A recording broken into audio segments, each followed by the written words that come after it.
ಯಾವ ರೀತಿ ನಾನು ಅವರ ಕಕ್ಷೆಯಲ್ಲಿ ಹೆಜ್ಜೆ ಇಡ್ತಾ ಇದ್ದೇನೋ, ಅವ್ರಿಗೆ ಏನಾಯಿತು ನನಗೇನು ಗೊತ್ತಾಗಲಿಲ್ಲ, ನನಗೆ ಹೇಳಲೂ ಇಲ್ಲ.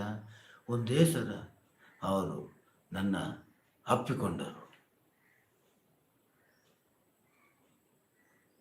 ಅಪ್ಪಿಕೊಂಡು ಜೋರಾಗಿ ಅಳ್ತಾ ಇದ್ದಾರೆ, ಜೋರಾಗಿ ಅಳ್ತಾ ಇದ್ದಾರೆ.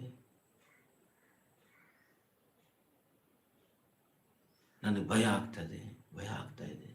ಏನಿದು, ಇವ್ರು ಯಾರು, ನಾನಿವ್ರ ಪರಿಚಯ ಇಲ್ಲ, ಏನು ಹೇಳ್ತಾ ಇಲ್ಲ, ಅಳ್ತಾ ಇದ್ದಾರೆ. ನನ್ನ ಹಂಗೆ ಹಿಡ್ಕೊಂಡು ಅಳ್ತಾ ಇದ್ದಾರೆ. ಅಳುವಾಗ ಅವರ ಕಣ್ಣೀರು ನನ್ನ ವಸ್ತ್ರದಲ್ಲಿ ಲತ್ಪತ್ತಾಗಿ ನೀರೆಲ್ಲ ಆಗೈತೆ. ನನಗೇನು ದೋಷ ಆಗೋದಿಲ್ಲ, ಏನು ಕೇಳೋದು.